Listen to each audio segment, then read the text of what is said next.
Kalau berbicara soal air minum dalam kemasan di Indonesia, nama Cleo tentu sudah tidak asing di telinga kita.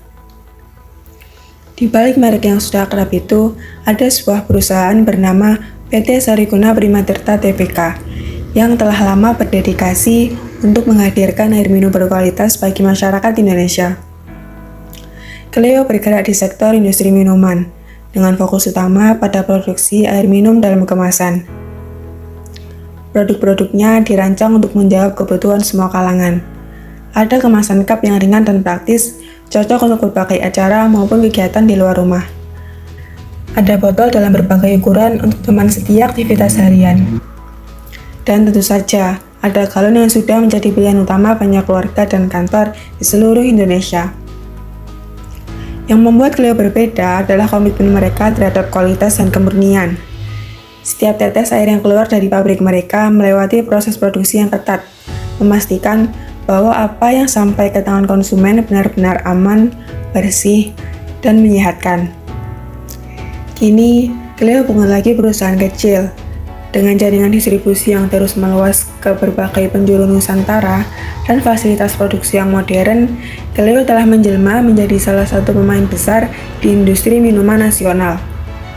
Sahamnya pun sudah tercatat di Bursa Efek Indonesia, menjadi bukti bahwa kepercayaan publik terhadap Cleo bukan hanya datang dari konsumen, tapi juga dari para investor. Selamat pagi semuanya, mohon maaf jika kita mengadakan rapat dadakan pada pagi hari ini, mengingat jadwal kita yang sangat padat. Mungkin gak usah lama-lama lagi, Bu Caca bisa langsung dijelasin untuk rapat pagi pada hari ini. Baik, untuk Pak Herza dan juga rekan-rekan semuanya, saya akan mulai dari kabar baiknya terlebih dahulu. Untuk dari sisi pendapatan kita patut berbangga, karena penjualan bersih kita telah tumbuh mencapai 4,78% dari sekitar 2,69 triliun menjadi 2,82 triliun di tahun 2025. Yang artinya produk kita ini semakin diterima oleh pasar dan jangkauan distribusi kita semakin meluas. Alhamdulillah, itu hasil kerja keras dari tim lapangan kami, Ibu. Kami masuk ke wilayah-wilayah baru yang sebelumnya belum pernah kami sentuh, seperti retail kecil, pasar tradisional, bahkan daerah-daerah yang selama ini didominasi oleh kompetitor. Iya, saya sangat mengapresiasi kerja keras dari tim sales.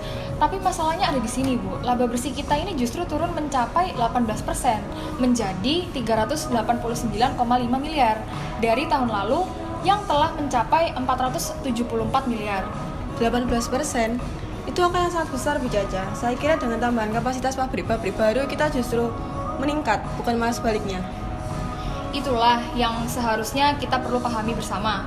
Beban pokok penjualan kita ini telah naik mencapai 10,67% dan beban penjualan kita membengkak hingga 14,27%. Biaya operasional pabrik baru yang belum maksimal produksinya ditambah dengan biaya transportasi yang semakin mahal, benar-benar mengurangi keuntungan kita. Jadi singkatnya, pendapatan kita naik, tetapi naiknya itu lebih cepat. Nah, di sini ini yang harus kita selesaikan pada rapat hari ini. Saya ingin mendengar kepada divisi-divisi lain untuk menjelaskan, mulai dari Bu Safa yang sering ke lapangan. Barangkali Bu Safa ingin menjelaskan langsung. Baik, Bapak. Menggunakan kacamata Portes 5 Forges, kondisinya memang lagi tidak baik-baik saja. Saya akan menjelaskan satu persatu. Yang pertama itu, persaingan industri AMDK semakin sengit karena pemain-pemain besar terus menambah kapasitas produksi dan agresif menurunkan harga untuk merebut pangsa pasar. Dan yang kedua itu, kekuatan tawar pembeli juga semakin tinggi. Masyarakat sekarang lebih pintar dan lebih selektif. Dan daya beli yang sedang tertekan ini, mereka akan dengan mudah berpindah ke merek lain yang menawarkan harga lebih murah. Dan yang ketiga itu ada ancaman dari pendatang baru. Saat ini banyak merek AMDK lokal bermunculan dengan strategi harga murah dan distribusi yang agresif di daerah-daerah. Namun itu belum semuanya, Pak, karena menurut analisis di sini terdapat dua tekanan yang memang cukup serius ya bagi perusahaan. Nah, yang pertama itu adanya ancaman dari air minum isi ulang yang sekarang itu udah marak banget di pinggir-pinggir jalan, yang mana harganya ini juga jauh lebih murah dan itu menjadi pilihan bagi sebagian konsumen. Namun memang kalau dilihat dari sisi kualitas dan kebersihannya belum tentu seterjamin Cleo. Nah, lalu yang kedua, dari sisi bahan baku ini juga cukup menantang ya, karena harga plastik di sini tuh sangat dipengaruhi oleh kondisi geopolitik global, yang mana biaya produksinya itu seringkali nggak stabil, bisa naik, bisa turun, dan itu cukup sulit diprediksi atau dikendalikan oleh tim. Di tengah semua ini, Bu Reva, pasti kita ada yang diandalkan. Mungkin Bu Reva sebagai di sisi operasional bisa dijelaskan apa aja yang kita bisa andalkan. Betul Pak, berdasarkan SWOT analisis kita masih memiliki kekuatan. Clio hari ini memiliki 32 fasilitas produksi yang tersebar secara strategis di seluruh Indonesia. Bukan cuma soal jumlah, tapi pabrik-pabrik kita ini juga dilengkapi dengan teknologi filtrasi modern dan sudah memenuhi standar keamanan pangan internasional, yaitu sertifikasi HACCP. Ini bukan sesuatu yang bisa dibangun oleh kompetitor dalam semalam. Selain itu, berkat program otomatisasi yang sudah kita jalankan, biaya tenaga kerja kita juga jauh lebih efisien dibanding rata-rata industri. Mesin-mesin kita bekerja secara konsisten, akurat, dan juga minim kesalahan produksi. Tapi kita juga harus perlu jujur soal kelemahan kita saat ini. Seperti yang saya bilang tadi di awal, biaya operasional pabrik baru di Palu, Pekanbaru, dan Pontianak ini masih sangat tinggi, dan bahkan kontribusi pendapatannya juga belum optimal, Pak. Tapi Pak, di balik itu kita itu punya peluang besar di sini, yang mana masyarakat itu sekarang banyak sekali mengikuti tren gaya hidup sehat, dan di antara mereka juga sangat selektif dalam memilih air minum yang bebas BPA. Nah, itu bisa jadi peluang besar buat kita.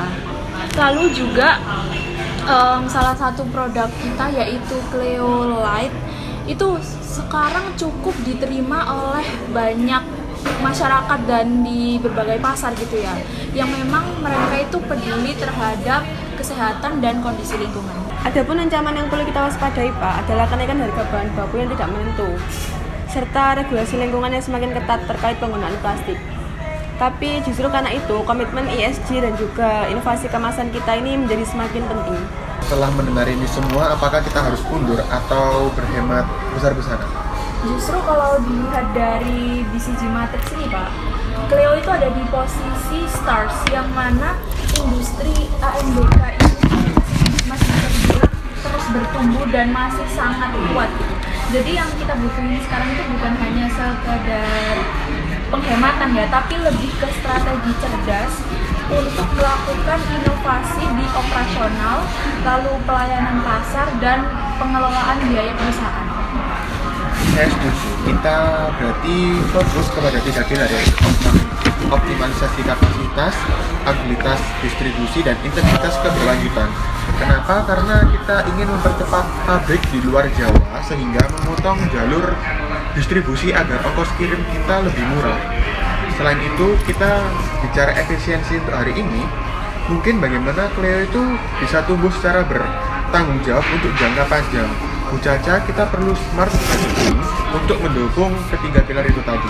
Siap Pak, untungnya kondisi keuangan kita ini sangat sehat dengan rasio utang atau debt to equity rasio hanya di angka 0,29 kali.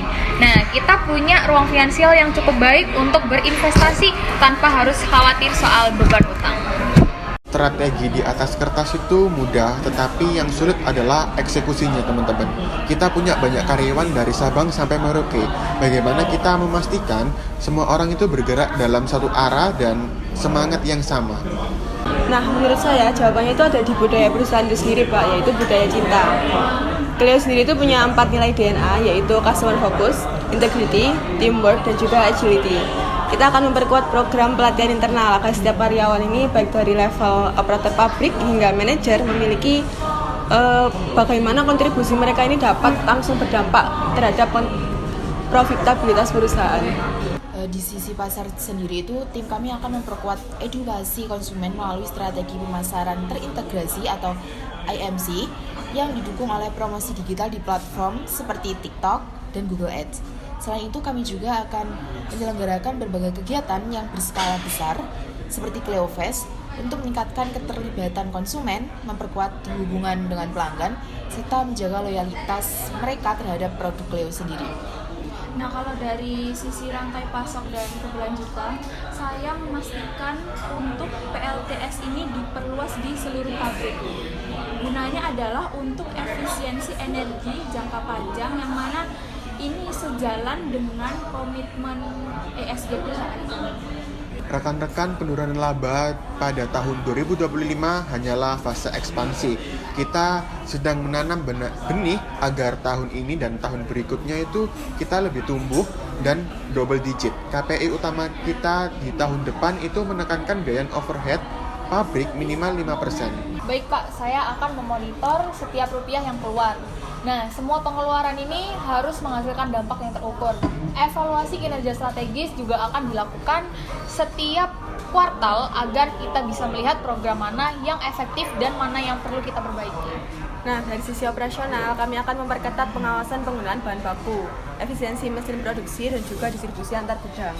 Jika target efisiensi ini belum tercapai, kami akan melakukan tindakan korektif, seperti penyesuaian proses kerja dan juga optimalisasi kapasitas produksi di setiap pabrik. Nah, kami juga berusaha untuk menyesuaikan rantai pasok dengan kondisi eksternal yang ada, terutama kenaikan bahan baku yang diakibatkan oleh geopolitik global, supaya operasional perusahaan kita ini tetap di angka stabil. Di pasar itu, kami akan terus mengembangkan dan menyesuaikan strategi promosi serta pemasaran dengan perubahan perilaku konsumen dan dinamika persaingan industri yang semakin kompetitif. Dengan pendekatan yang lebih adaptif, kami berharap dapat tetap relevan di mata konsumen, memperkuat posisi di pasar, dan meningkatkan daya saing perusahaan secara berkelanjutan. Gus, mari kita buktikan bahwa di balik setiap botol Cleo yang sampai ke tangan konsumen itu hasil kerja keras kita semua, bahwa di balik setiap tantangan yang kita hadapi ada tekad yang tidak pernah goyah. Cleo bukan sekedar air murni, tetapi Cleo merupakan komitmen yang murni untuk Indonesia yang lebih sehat dan masa depan yang lebih baik. Mungkin kita bisa tepuk tangan dan approve untuk kita semua. Semangat teman-teman dan rekan-rekan semuanya. Terima kasih untuk